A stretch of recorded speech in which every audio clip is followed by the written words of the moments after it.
কখনো ভেবে দেখেছেন তেমন কোনো কারণ ছাড়াই কেন আমরা বারবার ফোনটা হাতে তুলে নিই? হুম। বা একটা বিশেষ গন্ধ নাকে এলেই কেন মনটা আচমকা শৈশবে ফিরে যায়?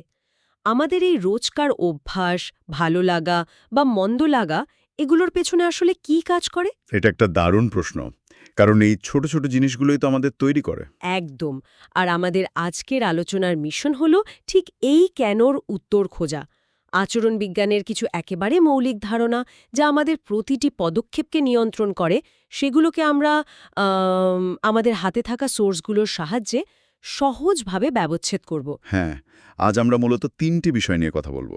ঠিক, আমাদের আচরণের পেছনে প্রকৃতি বনাম অভিজ্ঞতার লড়াই, তারপর অভ্যাস তৈরির মূল সূত্রটা কি। আর কিভাবে সাধারণ জিনিসও আমাদের কাছে অসাধারণ হয়ে ওঠে। চলুন এই রহস্যের গভীরে প্রবেশ করা যাক। চলুন। তাহলে শুরুতেই সেই লাখ টাকার প্রশ্নটা দিয়ে শুরু করি, জানিয়ে যুগ যুগ ধরে বিতর্ক চলছে। নেচার বনাম নেচার। হ্যাঁ, আমরা যা তা কি আমাদের জন্ম নির্ধারণ করে দেয়, নাকি আমাদের চারপাশের পরিবেশ আর অভিজ্ঞতা আমাদের গড়ে তোলে?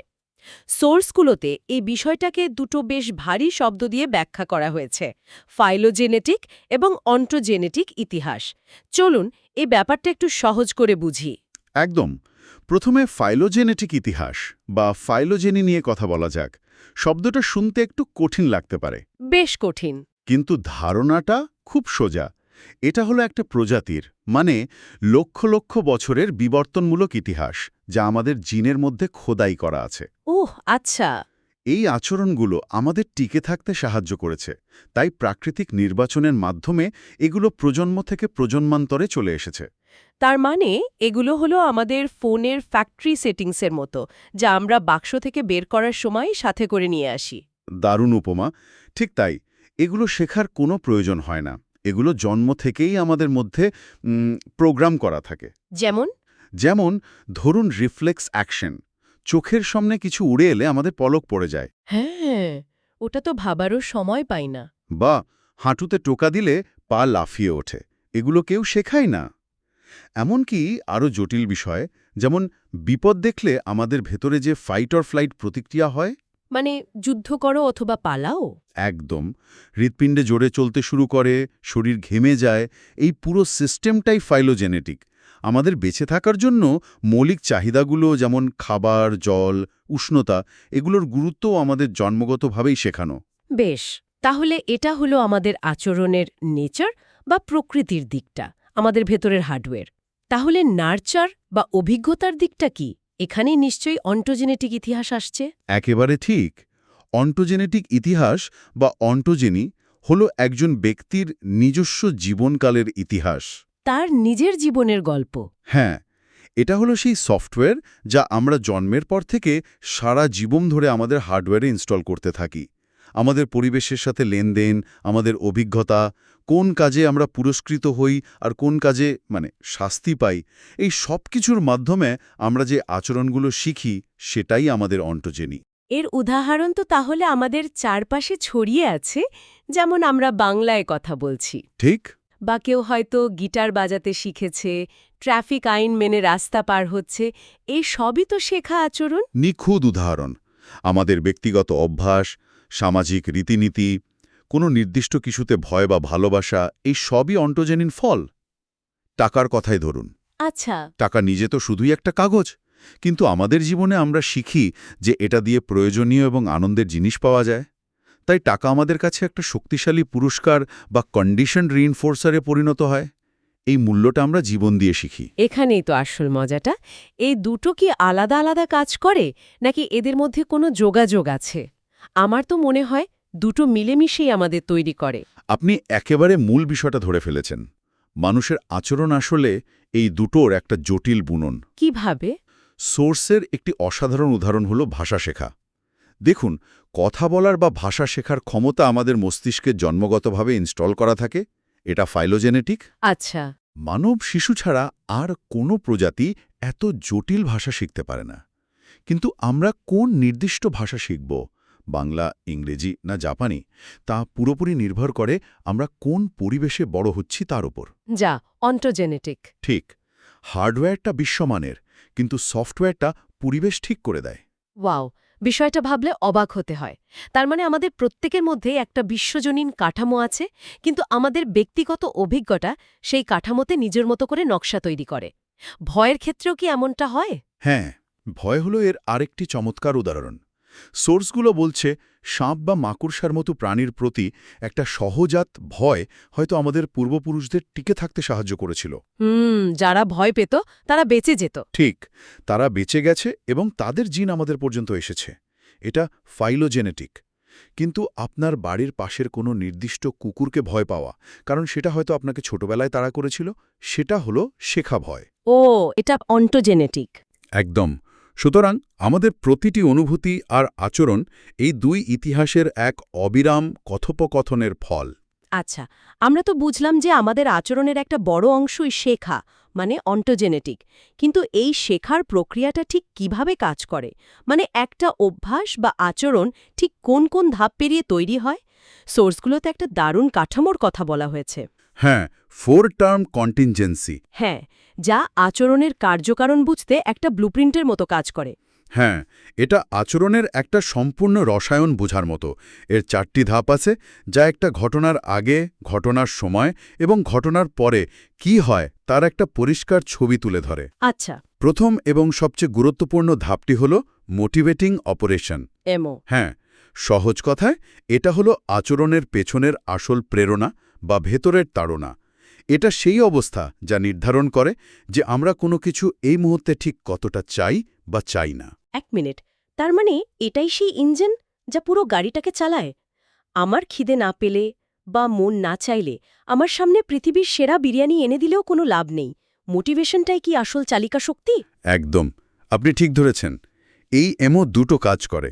প্রথমত, এটা কোনো পুরস্কারের মূল্য বা কদর আমাদের কাছে বাড়িয়ে বা কমিয়ে দেয়। আচ্ছা। দ্বিতীয়ত, সেই পুরস্কারটা পাওয়ার জন্য কোনো কাজ করার সম্ভাবনাও এটা বাড়ায় বা কমায়। যেমন ধরুন, আপনি ঘন্টার পর ঘন্টা কিছু খাননি। হুম। বিজ্ঞানের ভাষায় এই পরিস্থিতিকে বলে এস্টাবলিশিং অপারেশন বা ইও। এই খিদেটা আপনার কাছে খাবারের মূল্য বহুগুণ বাড়িয়ে দিয়েছে এবং খাবার পাওয়ার জন্য কিছু একটা করার ইচ্ছাকেও তীব্র করে তুলেছে। বুঝেছি। তার মানে এমো হলো সেই ট্রিগার যা আমাদের কোনো কিছুর জন্য ছটফট করতে বাধ্য করে। বেশ, এই তাড়না তৈরি হওয়ার পর কি হয়? ব্লুপ্রিন্টের পরের ধাপটা কি? তাড়না তৈরি হওয়ার পর আসে দ্বিতীয় ধাপ, ডিসক্রিমিনেটিভ স্টিমুলাস, এসটি। এসডি। হ্যাঁ, এটা হলো বাইরের পরিবেশের একটা সংকেত যা আমাদের জানায় যে যে জিনিসটা আমরা চাই সেটা এখন পাওয়া যেতে পারে। এটা কিন্তু চাহিদা তৈরি করে না, শুধু সুযোগের কথা জানায়। বাহ! তার মানে খিদে লাগাটা হলো এমো বা ভেতরের তাড়না। ঠিক। আর রাস্তা দিয়ে হাঁটার সময় একটা বিরিয়ানির দোকানের সাইনবোর্ড বা গন্ধ নাকে আসাটা হলো এসডি বা বাইরের সংকেত। একদম। সাইনবোর্ডটা আমাকে ক্ষুধার্ত করছে না, শুধু বলছে সমাধান এখানে আছে। চমৎকার বলেছেন। ঠিক তাই। এরপর আসে তৃতীয় ধাপ, যা খুবই সহজ, রেসপন্স, আর। এটা হলো সেই নির্দিষ্ট আচরণ বা কাজটা যা আপনি করেন, যেমন দোকানে ঢুকে বিরিয়ানি অর্ডার করা। আর চতুর্থ ধাপ? আর চতুর্থ এবং শেষ ধাপটি হল কনসিকোয়েন্স, SR+। এটি হলো আচরণের পরের পরিণতি। এক্ষেত্রে গরম গরম বিরিয়ানি খাওয়া, যা আপনার খিদে মেটালো। এই পুরস্কারটাই ভবিষ্যতের জন্য ওই আচরণটাকে আরও শক্তিশালী করে তোলে। এই পুরো কাঠামোটা তো দারুণ শক্তিশালী। এটা দিয়ে তো আমাদের রোজকার অনেক আচরণ ব্যাখ্যা করা সম্ভব। যেমন ধরুন, সোশ্যাল মিডিয়া স্ক্রল করার কথাই ভাবি। এটা দিয়ে কি ব্যাখ্যা করা যাবে? অবশ্যই যাবে। চলুন চেষ্টা করে দেখি। আচ্ছা। প্রথমত, এমও বা এস্টাবলিশিং অপারেশন হতে পারে একঘেয়েমি, মানসিক চাপ বা অন্যদের সাথে যুক্ত থাকার একটা হালকা ইচ্ছা। এই অনুভূতিগুলো কিছু একটা করার জন্য তাড়না তৈরি করছে। ঠিক। এরপর এসডি বা সংকেত, আপনার হাতে থাকা ফোনটা বা হঠাৎ বেজে ওঠা একটা নোটিফিকেশনের শব্দ, এটা আপনাকে বলছে একঘেয়েমি কাটানোর উপায় এখানেই আছে। আর তারপর আর মানে আচরণ? আমি ফোন আনলক করে অ্যাপটা খুললাম এবং স্ক্রল করতে শুরু করলাম। একদম। আর সব শেষে SR+ বা পরিণতি। হঠাৎ একটা মজার ভিডিও দেখলেন বা কোনো বন্ধুর ছবিতে লাইক দিলেন, যা আপনাকে একটা মোমেন্টারি আনন্দ বা সামাজিক সংযোগের অনুভূতি দিল। এই ছোট ছোট পুরস্কারগুলোই স্ক্রল করার অভ্যাসটাকে টিকিয়ে রাখে। অবিশ্বাস্য! তার মানে আমি যদি এই অভ্যাসটা বদলাতে চাই তাহলে আমাকে এই 4টে ধাপের যে কোনো একটাতে বাধা সৃষ্টি করতে হবে। ঠিক। হয় আমার মোটিভেশন বদলাতে হবে, মানে অন্য কোনো কাজে ব্যস্ত থাকতে হবে, নয়তো ট্রিগার বা সংকেত সরাতে হবে, যেমন ফোনটা দূরে রাখা। বিষয়টা তো দারুণভাবে প্রয়োগ করা সম্ভব। একদম। এর উল্টোটাও হয়, যাকে বলে অ্যাবলিশিং অপারেশন। ওটা কি? যেমন আপনি যদি বন্ধুদের সাথে দারুণ আড্ডায় মেতে থাকেন, তখন আপনার একঘেয়েমি বা একাকিত্ব নেই। আচ্ছা। ফলে ফোনের নোটিফিকেশন বাজলেও সেটা খোলার তাড়না অনেক কম থাকবে, কারণ পুরস্কারটার মূল্য তখন আপনার কাছে নেই। দারুণ। 4 টার্ম কন্টিনজেন্সি আমাদের সচেতন বা ইচ্ছাকৃত কাজগুলো খুব ভালোভাবে ব্যাখ্যা করে, কিন্তু আমাদের কিছু অনুভূতি বা প্রতিক্রিয়া আছে যেগুলো প্রায় স্বয়ংক্রিয়ভাবে ঘটে, যেমন একটা বিশেষ গান শুনলে মন ভালো হয়ে যাওয়া। এর পেছনে কি কাজ করে? সোর্সগুলোতে তো আরও এক ধরনের শেখার কথা বলা হয়েছে, তাই না? হ্যাঁ, এখানে আসছে ক্লাসিক্যাল কন্ডিশনিং। এটা একটু ভিন্ন পথে কাজ করে। কিরকম? 4 টার্ম কন্টিনজেন্সি যেখানে আমাদের কাজের পরিণতির ওপর জোর দেয়, সেখানে ক্লাসিক্যাল কন্ডিশনিং জোর দেয় দুটো জিনিসের মধ্যে সংযোগ বা অনুষঙ্গের ওপর। এখানে মূল ধারণাটি হলো পেয়ারিং বা জোড়া বাঁধা। পেয়ারিং? হ্যাঁ, ব্যাপারটা হলো একটি নিরপেক্ষ জিনিস যার প্রথমে আপনার ওপর কোনো প্রভাব ছিল না, সেটিকে যখন একটি শক্তিশালী জিনিসের, মানে যার স্বাভাবিকভাবেই প্রভাব আছে, তার সাথে বারবার জুড়ে দেওয়া হয়। তখন ওই নিরপেক্ষ জিনিসটাও শক্তিশালী হয়ে ওঠে। ঠিক, অনেকটা সৎসঙ্গে স্বর্গবাসের মতো। আমার মনে হয় আমি এটা নিজের জীবনে মেলাতে পারছি। যেমন ছোটবেলার দাদুর বাড়িতে গেলেই গরম গরম লুচি ভাজার গন্ধ পেতাম আর খুব আনন্দ হতো। আজও বহু বছর পর ওই গন্ধটা পেলেই মনটা কোনো কারণ ছাড়াই খুশিতে ভরে ওঠে। লুচির গন্ধটা কি তাহলে দাদুর বাড়ির আনন্দের সাথে পেয়ার হয়ে গেছে? আপনি এক কথায় এর সারমর্ম বলে দিয়েছেন। এটাই ক্লাসিক্যাল কন্ডিশনিং। তাই? হ্যাঁ, আপনার উদাহরণে দাদুর বাড়ির আনন্দটা ছিল একটি শক্তিশালী স্বাভাবিক প্রতিক্রিয়া। বিজ্ঞানের ভাষায় আনকন্ডিশনড স্টিমুলাস। লুচির গন্ধটা প্রথমে নিরপেক্ষ ছিল, কিন্তু বারবার দুটো একসাথে হওয়ার ফলে শুধু গন্ধটাই এখন আপনার মধ্যে আনন্দের অনুভূতি জাগিয়ে তুলতে পারে। আচ্ছা। সোর্সের টাকা পয়সার উদাহরণটাও ঠিক একই রকম। টাকা নিজে তো শুধুই কাগজ, এর কোনো জন্মগত মূল্য নেই। কিন্তু যেহেতু টাকা দিয়ে আমরা খাবার, আরাম, নিরাপত্তার মতো জন্মগতভাবে জরুরি জিনিস পাই, মানে আনকন্ডিশনড রিইনফোর্সার। তাই টাকার সাথে ওই ভালো অনুভূতিগুলো জুড়ে যায়। একদম। বারবার এই পেয়ারিং হওয়ার ফলে টাকা নিজেও একটি শক্তিশালী পুরস্কার বা কন্ডিশনড রিইনফোর্সারে পরিণত হয়। এখন শুধু টাকা পেলেই আমাদের ভালো লাগে, যদিও সেই মুহূর্তে আমরা হয়তো সেটা দিয়ে কিছু কিনছি না। টাকার ধারণাটাই আনন্দের হয়ে উঠেছে। তাহলে আমাদের অনেক আবেগ, পছন্দ বা অপছন্দ আমাদের অজান্তেই এভাবে তৈরি হয়।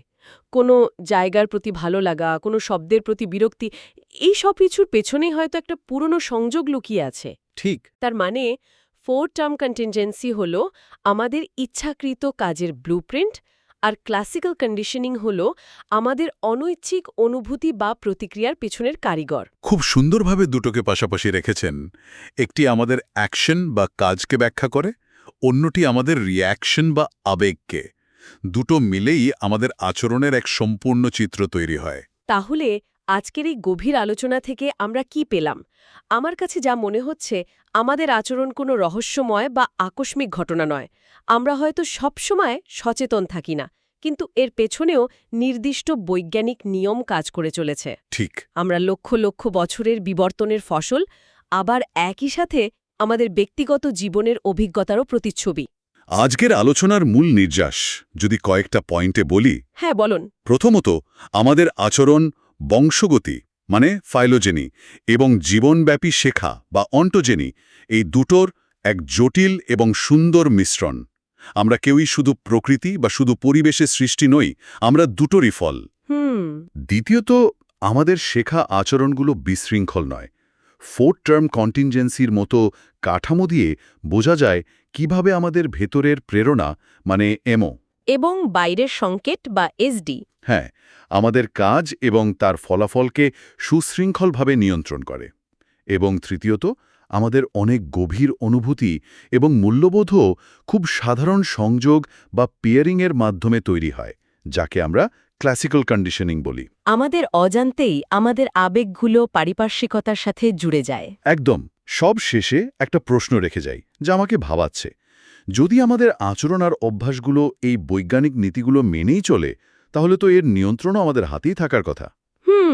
Interesting point. এই নীতিগুলোকে ভালোভাবে বুঝে আমরা কি নিজেদের পরিবেশ আর কাজের পরিণতিগুলোকে একটু এদিক ওদিক করে নিজেদের অভ্যাস বদলাতে বা অন্যকে আরও কার্যকরভাবে নতুন কিছু শেখাতে পারি না? মনে হচ্ছে আমাদের আচরণের ব্লুপ্রিন্টটা বুঝতে পারলে আমরা নিজেরাই নিজেদের জীবনের আর্কিটেক্ট হয়ে উঠতে পারি।